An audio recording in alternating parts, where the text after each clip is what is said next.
Et nous allons reprendre le dernier. Nous étions arrêtés à l'action des médicaments sur la force vitale. Et je voudrais revenir sur ce point très important, terminer avec ça, évoquer les organes cibles, on va dire, par lesquels peut agir cette dérégulation énergétique de la force vitale pour qu'à son tour cela soit retransmis sur le reste des organes. Nous terminerons ainsi ce paragraphe et nous aborderons l'étude de la maladie en tant que désaccordement de la force vitale. On va progresser de plus en plus dans cette connaissance.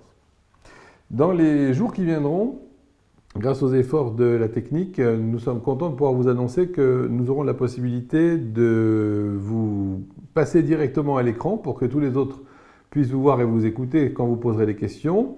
Cependant, en plein cours, je pense que c'est quelque chose qui va nous perturber, nous faire perdre beaucoup de temps.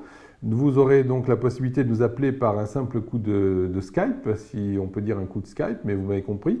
Et de la sorte, on fera des sessions de questions-réponses qui seront, je pense, très intéressantes pour tous. Vous aurez certainement des tas de questions à poser sur des tas de points de vue, de paragraphes de l'organon. Donc, on fera une fois, au moins dans le mois, une séance de questions-réponses. Tout à fait à bâton rompu, vous me poserez les questions que vous désirez sur des cas cliniques que vous avez à traiter, sur l'organon, on aura le loisir de tout faire. Voilà, donc ça progresse, sachez que c'est un sujet très très compliqué à mettre au point, mais c'est bientôt résolu. Alors si vous permettez, on va revenir sur l'action des médicaments sur la force vitale.